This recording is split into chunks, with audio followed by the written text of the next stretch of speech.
बाद में देखो मास्टर जी, बाबू जी अब डिस्टर्ब होगा थोड़ा, या तो पीछे जाके बात करो आप इनसे, या फिर बाद में करियो बात।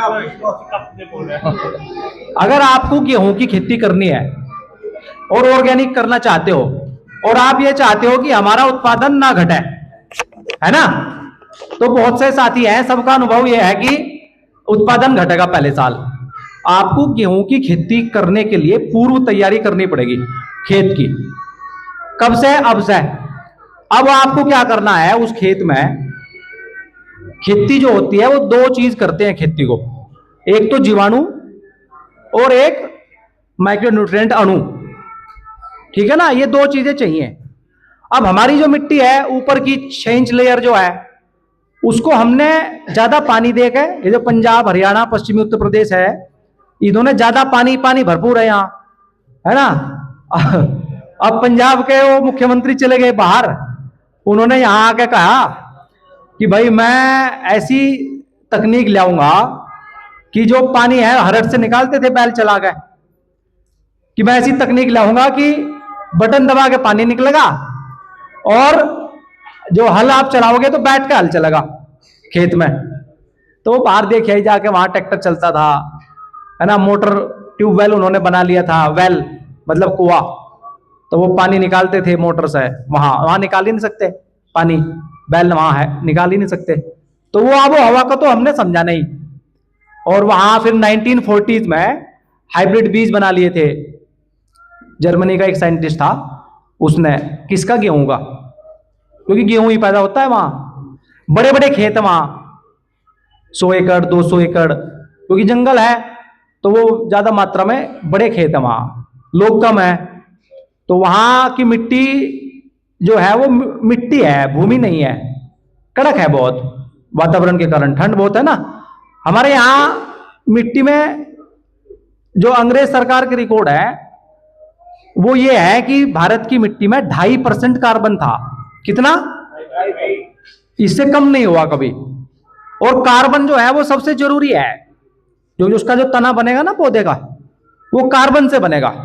जो अल्बर्ट हावर्ड थे साइंटिस्ट, उनको यहां भेजा था डेपुटेशन पे कि तुम भारत में जब ये तेल पेट्रोलियम आया तो उस समय फिर पेट्रोलियम से यूरिया भी बना, पेट्रोलियम का उत्पाद है ये, यूरिया वगैरह वगैरह जो बने ना, तो वो आया था बेचने के लिए यहाँ 1800 कुछ में भारत में, बिहार में उसने पहला वो लगाया अपना, बेच नहीं पाया एक बोरी भी। क्यों? क्योंकि हमारे लोग खरीदते नहीं थे। उसने देखा भाई तुम कैसे करते हो, बोले तो गुड़ गोबर से मिला हुआ है, कुछ उसको डाल दें। क्यों? क्योंकि हमारी मिट्टी में जो है वो कार्बन 2.5% था। फिर उसने रिसर्च करी, यार इनको जरूरत क्यों नहीं है, तो 2.5% कार्बन है, सारे बैक्टीरिया हैं जमीन के अंदर, और सारे अणु हैं, carbon, iron, calcium, zinc, cobalt, जितने मिनरल चाहिए वो सब मिट्टी के अंदर हैं ऑलरेडी। और जो बीज था, बीज भारत का देसी बीज जो है वो, उसके अंदर वो टेंडेंसी है कि उसको आपकी आबोहवा के हिसाब से वो सेट है, क्योंकि उसको ट्रीट नहीं किया गया किसी भी उसमें, उसको ट्रीट नहीं किया गया।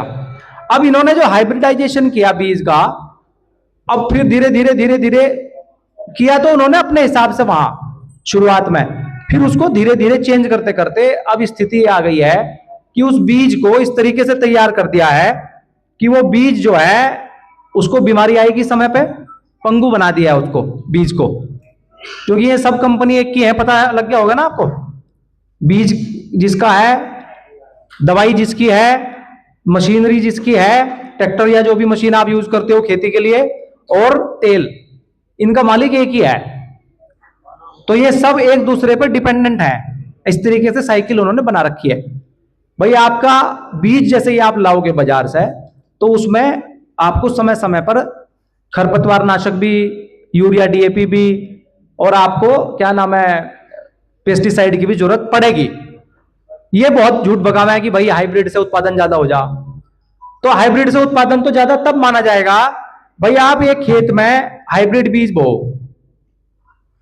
एक खेत में बो देसी बीज, और दो में मतलब हाइब्रिड बो।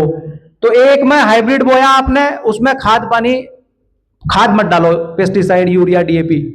इधर देसी बीज बो, उसमें भी ऐसे ही करो, और एक खेत है जो आप कर ही रहे हो खेती, उसमें आप खाद डालते हो, समय समय पर दवा मारते हो, तो फिर कितना उत्पादन होगा? हाइब्रिड बीज को आपने करा नहीं होगा ना, तो बीज की क्या क्वालिटी रह गई फिर बीज की क्वालिटी है क्या वो? है भाई? अगर वो उत्पादन हो रहा है तो बीज की क्वालिटी है क्या वो? ये बताओ आप। मतलब इतना हमारी कॉमन सेंस को खत्म कर दिया। बोलते हैं कि बीज बहुत अच्छा है, अरे बीज की क्वालिटी तो तब मानी जाती है जब उसमें कुछ न डालना पड़ता। उसको कहते हैं कि भाई आपने कोई ऐसा बीज तैयार करा, इसमें कुछ डालना ही नहीं पड़ता, उत्पादन बहुत अच्छा होता है। इसके उल्टा आप देसी बीज अगर बोओगे, देसी बीज में भी कई है, आपने कुछ बीज ऐसा ले लिया जो जिसकी शक्ति खत्म हो गई है ना, वो जर्मिनेट नहीं हुआ, तो वो तो कुछ फायदा नहीं है। जो अच्छा बीज है देसी में, जिसने काम किया है, संरक्षण किया है बीजों का, आप उस बीज को लोगे तो उसके अंदर वो क्वालिटी है, उसको ना तो पानी चाहिए, ना उसको खाद चाहिए, ठीक है ना, ना उसको रोग आता। वो बीज के अंदर ही उसने क्या रेजिस्टेंस ले रखा है पहले से ही, क्योंकि हमारे बाप दादा करते आ रहे थे ना, वो ऐसे नहीं कर रहे थे। हम क्या करते हैं कि आज की परिस्थिति जो है 2026 की परिस्थिति को देख के उसका अंदाजा लगाने की कोशिश करते हैं कि यार वो तो बहुत परेशान होते होंगे उस समय, कि बहुत परेशान होंगे, वहां तो खेती कैसे करते होंगे जी, हरट से पानी कैसे देते होंगे जी, बिना ट्रैक्टर के कैसे करते होंगे जी। उनको भैया मिट्टी जो है ना इतनी मुलायम थी उस समय पर हिंदुस्तान की, कि उनको हल भी जो है ना वो बहुत कम चलाते थे। वो गर्मी के मौसम में जब डले वाला पड़ जाए ना तब चलाते थे, नहीं तो जरूरत नहीं, ऐसे बीज फेंक देते थे, उत्पादन होता था। तो आपको अगर खेती करनी है तो उसकी तैयारी आपको अब करनी पड़ेगी, क्योंकि आपका कार्बन कितना है? अरे नहीं, 2.5% तो था, अभी कार्बन है 0.3। तो आपका फायदा करा कि नुकसान करा? ठीक है ना। और कार्बन सबसे जरूरी है, और यूरिया डीएपी वाले फर्टिलाइजर में कार्बन कैसे आप दे ही नहीं सकते, उसमें कोई तरीका ही नहीं कि कार्बन बढ़ा दे खेत का, या बढ़ा सकते हैं? कार्बन कैसे आएगा? या तो फसल अवशेष वहां कटे। अब हमारे लोग देखो कितने वैज्ञानिक थे कि वो जब धान लगाते थे तो उससे पहले ढांचा सन बोते थे ना, और उसको वहीं काटते थे, मतलब उसको खेत में ही तोड़ देते थे, गला देते थे। तो वो क्या करता था? दो काम करता था। एक तो वो कार्बन की पूर्ति करता था, हरी घात होने के कारण जब वो डिकम्पोज होगा तो कार्बन टूटेगा ना उसका, क्योंकि सबसे ज्यादा फसल में कार्बन है, कार्बन से बनी है फसल, तो कार्बन की पूर्ति हो गई। कार्बन की पूर्ति अगर हो गई खेत में तो ये गारंटी हो गई कि आपकी फसल अब बढ़िया बढ़ेगी, तना उसका अच्छा बनेगा। अगर तना उसका अच्छा बनेगा तो 98% तो उसको वैसे ही नहीं लेना जमीन से। ये विज्ञान कहता है कि पौधा जो बनता है वो सिर्फ 2% लेता है जमीन से और पानी से, 98% वो सूरज से लेना है उसको, और आपका सारा जोर 2% पे लगा हुआ। 2% के लिए आपने पूरी ताकत लगा रखी है, कहीं बीज, कहीं जहर, कहीं ट्रैक्टर, कहीं डीजल, पता नहीं क्या क्या कर रखा है आपने, फालतू का काम बढ़ा रखा है। खेती आपको नहीं करनी है। खेती करने के लिए प्रकृति ने विशेष जीव बना रखे हैं, एक साइकिल बना रखी है प्रकृति ने। केंचुआ है ना, जैसे पानी देने का काम जो है खेती में वो माइक्रोराइजा का है। पानी नहीं देना आपको खेत में, अगर आपके खेत में CFU काउंट के हिसाब से, कॉलोनी फार्मिंग यूनिट जिसको बोलते हैं, उसके हिसाब से अगर माइक्रोराइजा है 1 एकड़ में जितना होना चाहिए उसकी संख्या, तो पानी आपको देना नहीं पड़ेगा। उसकी क्या क्वालिटी है? वो पानी लेगा होगा नीचे से, क्योंकि फसल को पानी नहीं चाहिए, नमी चाहिए उसको, वाष्प, ह्यूमस जिसको बोलते हैं, उसको पानी चाहिए ही नहीं। तो यहां से आपको पता लगेगा फिर इसका मतलब जो हरट से पानी निकाल रहे थे वो भी एक्स्ट्रा था, वो गर्मी के समय में देते थे पानी थोड़ा बहुत हमारे लोग। ये सेल्फ सस्टेनेबल जो व्यवस्था चली है ना दुनिया के अंदर, वो भारत में ही चली है, और ज्ञान से चली है, वो अज्ञान से नहीं चली वो। ठीक है जी। तो उस जीव का काम है, वो जीव भी 2 प्रकार का है। ये सबसे पहले खोज करी उसी साइंटिस्ट ने जो बिहार में भेजा गया था यूरिया डीएपी बेचने के लिए, अल्बर्ट हावर्ड। जब उसका बिका ही नहीं 3-4 साल पहले, तो वो सैलरी पे था, लोगों ने लिया ही नहीं, तो हमारे लोग करते थे खेती। और कितना उत्पादन होता था? 45 क्विंटल प्रति एकड़ धान उत्पादन के रिकॉर्ड अंग्रेज सरकार के हैं। भारत में 45 क्विंटल प्रति एकड़ धान होता था उस समय। 2.5% कार्बन है, कोई दिक्कत है नहीं, हर साल हम मतलब हम कार्बन जितना ले रहे हैं उतना ही दे रहे हैं जमीन को। हमारी व्यवस्था ऐसी थी, साइकिल ऐसे चल रही थी, जितना लिया उतना ही दे दिया प्रकृति को, है ना। गोबर खाद डालते थे तो केंचुआ भी भरपूर था, जीवाणु भी भरपूर थे और अणु भी भरपूर थे मिट्टी के अंदर। अब हमने लेयर चलाकर, ट्रैक्टर चला करके 60 हार्स पावर का, 70 हार्स पावर का, 100 हार्स पावर का। पहले पंजाब में क्या है ना, पंजाब में एक बड़ी कमी है, क्योंकि बाहर रहते हैं वो, तो वहां देखते हैं ना, वहां 200 हार्स पावर का ट्रैक्टर है कनाडा में उधर, क्योंकि वहां नहीं खींच सकता। आपने एक बार खेती करी तो जब आप यूरिया डीएपी से लगातार खेती करोगे तो जमीन कड़क होती चली जाएगी आपकी, बार बार कठिन हो जाएगी, क्योंकि वजन से भी जो जीवाणु है वो मरेंगे, कार्बन कंटेंट घटेगा। कार्बन कंटेंट घटेगा तो फिर मिट्टी मुलायम नहीं रहेगी, कठोर होगी वो। और जैसे ही आप उसमें बीज जहर डालोगे तो अणु नहीं जीवाणु मरेगा। और पानी ज्यादा देते हैं हम लोग तो वो ऊपरली लेयर से लीच कर जाता है, मतलब बाहर निकल जाता है।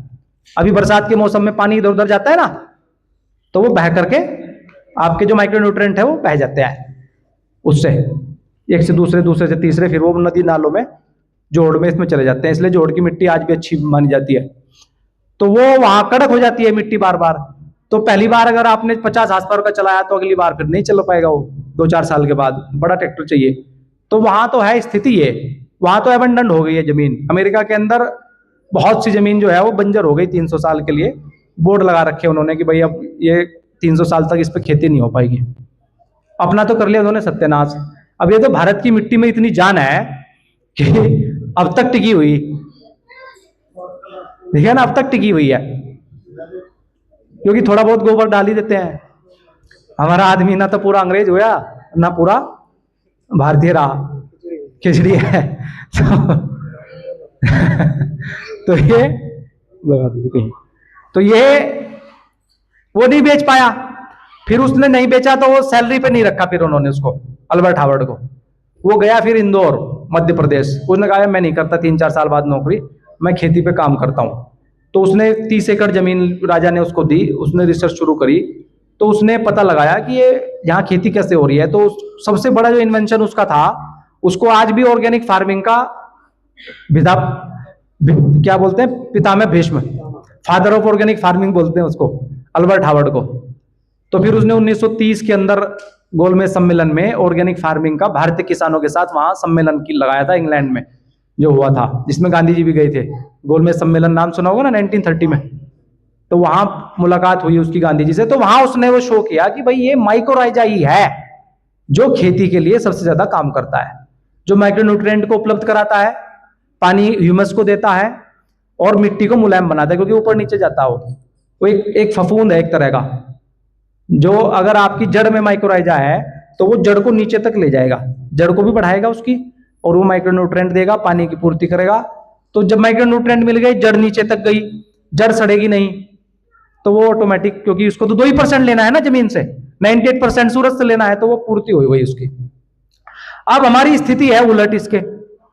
अब जो मिट्टी अल्कलाइन थी वो एसिडिक है आज, और कड़क है, कार्बन 0.3% है।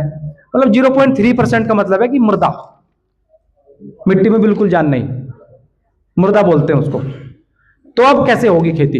तो उसके लिए आपको पूर्व तैयारी करनी पड़ेगी। मान लो आप जो है गेहूं की फसल लेने जा रहे हो, तो गेहूं की फसल से पहले अब आपको उसमें लगाओ दलहन, दलहन दलहन उड़द, या जो भी इस समय आप, उड़द का सीजन आएगा, दलहन में भी तिल भी लगाओ उसमें, क्योंकि तिल हाई कार्बन है बहुत ज्यादा, तिल के अंदर तिल और दलहन उसमें लगाओ आप। जैसे ही आप दलहन लगाओगे तो दाल आप खा लो, नीचे जो जड़ है उसमें राइजोबियम होता है, जो गांठें बनती है ना, उसकी जड़ में राइजोबियम एक बैक्टीरिया है जो नाइट्रोजन की पूर्ति करता है, जो नाइट्रोजन देता है दलहन को और फसलों को भी देता है वो। तो वो बैक्टीरिया है, इसलिए आपने देखा होगा उड़द में आप नाइट्रोजन नहीं देना पड़ता, मतलब यूरिया नहीं मारना पड़ता। जो लोग उड़द में यूरिया डालते हैं तो वो मसक जाते हैं, उस पर जो है फूल बेल छोड़ देगा वो, है ना, फल नहीं आएगा, है ना। तो उसके पास है ही ऑलरेडी है। ज्यादा नाइट्रोजन भी नुकसान करता है, मतलब जितना चाहिए तो उसके पास है, तो वो जड़ उसकी वहां जाएगी, खेत में रहेगी। और तिल को आप क्या काम करो, तिल को वहीं काट दो।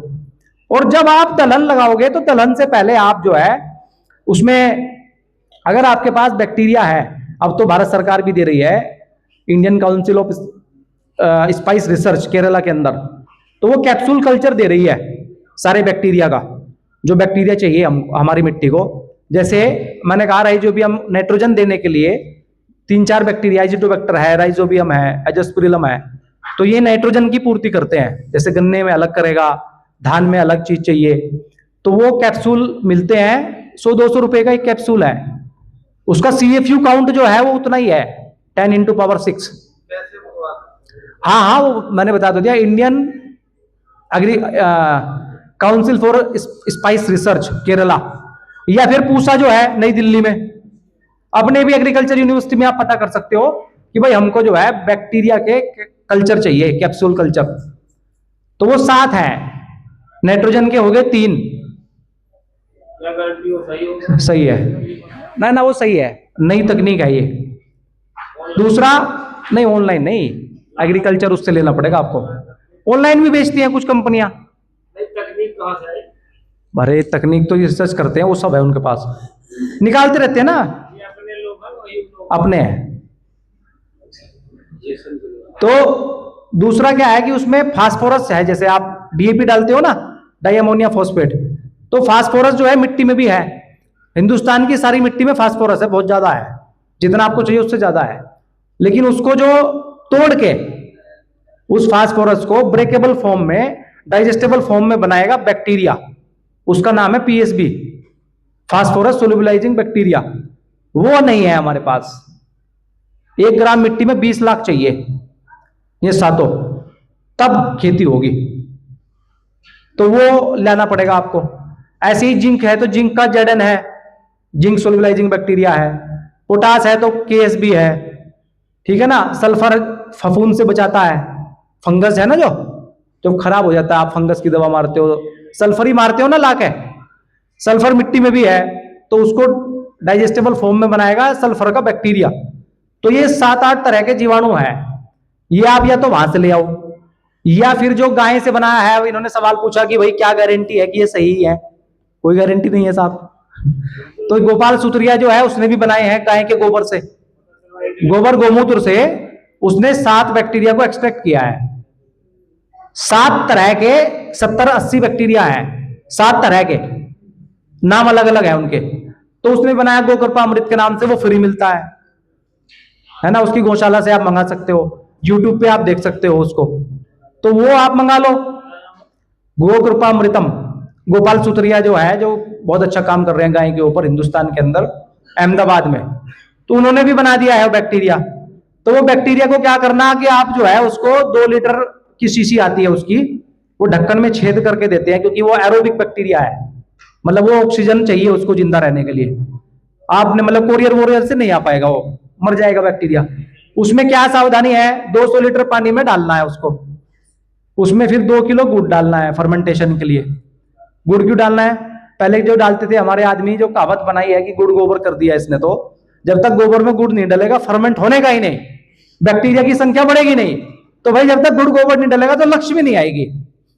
गुड़ को गोबर तो करना पड़ेगा, ठीक है ना। अब ये कहावत उल्टी प्रचलन में आ गई, ठीक है ना। तो वो आप उसमें 200 लीटर में वो डालो पानी में, 1 बोतल उसकी 2 लीटर, 2 किलो गुड़, और अब उनको एनर्जी भी चाहिए। आपने संख्या तो बढ़ा दी, फर्मेंट हो गया गुड़ से, तो खुराक भी चाहिए ना उनको, तो उसमें छाछ डालनी पड़ेगी गाय की, देसी गाय की छाछ 2 लीटर। छाछ में क्या है? 6 रस है, 5 रस है छाछ के अंदर। छाछ जो है वो दूध से, वृक्षायुर्वेद में ये कहा गया है, छाछ दूध से 400 गुना ज्यादा ताकतवर है, इजिली डाइजेस्टेबल है। तो जो जीवाणु है उसका जो शरीर बनेगा वो इससे बन जाएगा। वो छाछ डालनी पड़ेगी आपको 2 लीटर। 7 दिन में ये सॉल्यूशन आपका घोल तैयार हो जाएगा, ठीक है ना। 7 दिन में तैयार हो जाएगा। 7 दिन के बाद आप इसको खेत में डालो। लस्सी, लस्सी, छाछ मतलब लस्सी। और दही अगर डालनी है तो 300 ग्राम में पूरा हो जाएगा। दही क्या है ना, वो बैक्टीरिया ही है पूरा। 300 ग्राम से 1 लीटर छाछ या 2 लीटर बन जाती है पानी डाल के, मक्खन ना निकालें तो। उसमें ज्यादा है, अगर दही डालोगे आप तो 200-300 ग्राम दही पर्याप्त है, क्योंकि दही के अंदर मक्खन भी है। मक्खन प्रोटीन है, प्रोटीन से शरीर बनता है, अमीनो एसिड है ना वो, और सारे तत्व है उसके अंदर। तो वो हो गया, फ्री का है ये। इसको आप डालो 200 लीटर 1 एकड़ में, 10 लीटर या 5 लीटर उसमें से रोक लो, क्योंकि अगला सॉल्यूशन बनाना आपको है ना। हफ्ते में 1 दिन डालना है आपको इसको, मतलब 15 दिन में 1 बार जमीन में डालो। और जो आपका गोबर है, अभी हम क्या करते हैं, गोबर का ढेर लगा देते हैं, एक जगह एक जगह एक जगह ऊपर लगाते लगाते, तो उसमें क्या हो जाता है, गोबर में क्या है, मीथेन गैस है, CH4 है। तो मीथेन गैस के कारण उसमें हीट हो जाती है अंदर, तो उसमें जो बॉन्ड बन जाता है वो मीथेन गैस का बन जाता है, CH4 का। हमको चाहिए कार्बन का बॉन्ड खेत के लिए। तो जैसे उसमें हीट होगी, तो जैसे ही हीट होगा तो जो माइक्रोन्यूट्रिएंट थे गोबर के अंदर वो नष्ट हो जाते हैं। जैसे आटा अगर आप चक्की में पिसवाओ, अगर हीट ज्यादा हो तो माइक्रोन्यूट्रिएंट डैमेज हो जाते हैं ना उसके, ऐसे ही गोबर के भी माइक्रोन्यूट्रिएंट डैमेज हो जाते हैं उसके। जब हम वो डालते हैं ना, रूढ़ी कुर्डी खाद डालते हैं गोबर के ऊपर, गोबर के ऊपर गोबर डालते रहते हैं, साल साल बार वो हो गया, उसमें हीट बहुत ज्यादा आ जाएगी। उसके बजाय आप क्या काम करो कि एक छोटी लेयर बनाओ आप, और उसमें मतलब 2 फीट की या 1.5 फीट की इतनी ऊंची, और उसको फैला दो थोड़ा लंबा, जब जिससे हीट ना पनपने पाए। अगर पुराना है तो उस पर पानी छिड़क दो, उसकी हीट निकल जाए, और उसमें फिर वो 200 लीटर डालो गोकृपामृत जो बनाया आपने सॉल्यूशन। छाया में नहीं, नहीं छाया में भी फेंकोगे तो हीट, मीथेन गैस तो है उसके अंदर। हाँ, उसको फैला के छाया के अंदर, और उसमें 200 लीटर में जो सॉल्यूशन आपने बनाया वो डालो उसके अंदर, थोड़ा थोड़ा होल करके उसमें डंडे से तो डाल दिया। अगर 2 बार आपने डाल दिया उसको महीने में, तो 60 से 70 दिन में वो उसको डिकम्पोज कर देगा, क्योंकि वो बैक्टीरिया है, उसका भोजन है गोबर, तो वो उसको खा लेगा और खा के उसको डिकम्पोज कर देगा। मतलब वो इस फॉर्म में ले आएगा कि वो जैसे ही आप जाएगा वहां तो पौधा उसको खा सके, ठीक है ना। तो वो चाय पत्ती की तरह से बहुत बेहतरीन खाद बन जाएगा आपका। केचुआ खाद गड़बड़ है, क्योंकि केचुआ, ये जो केचुआ है ये बाहर से आया हुआ केचुआ है, ये गोबर खाता है, मिट्टी नहीं खाता। हिंदुस्तान का जो केचुआ है वो मिट्टी खाता है, गोबर 10% खाता है। ये गोबर खाता है, मिट्टी नहीं खाता है, ठीक है ना। हाँ, इंडोजेई कर्तवम बोलते हैं जो मिट्टी के लिए जो अच्छा केचुआ है, उसको इंडोजेई कर्तवम। वो मिट्टी में है, ऑलरेडी है आपकी मिट्टी में। आप जैसे ही ये गोकृपामृत और ये डालोगे ना गोबर, तो गोकृपामृत क्या है, बैक्टीरिया हो गया, उसमें सारे अणु भी हैं, उसमें सल्फर भी है, सब है उसके अंदर, फसल बढ़ाने वाले भी हैं, रोग को रोकने वाले भी हैं। तो आप जैसे ही मित्र कीट को बढ़ा दोगे खेत के अंदर, और इधर से गोबर डाला आपने डिकम्पोज करके, उड़द की फसल में कह रहा हूं मैं, ये तैयारी आपको पहले करनी पड़ेगी गेहूं की फसल से पहले। तो तब तक आपकी जो 2-3 महीने की फसल है, आप उसको डालोगे 15 दिन में 1 बार, तो ऊपर से फेंक दिया, वो नीचे से चला दिया गोकृपामृत, और उसके अंदर भी गोकृपामृत है, बैक्टीरिया है ना, वो डिकम्पोज किया उसने, तो वो खेत में जाएगा।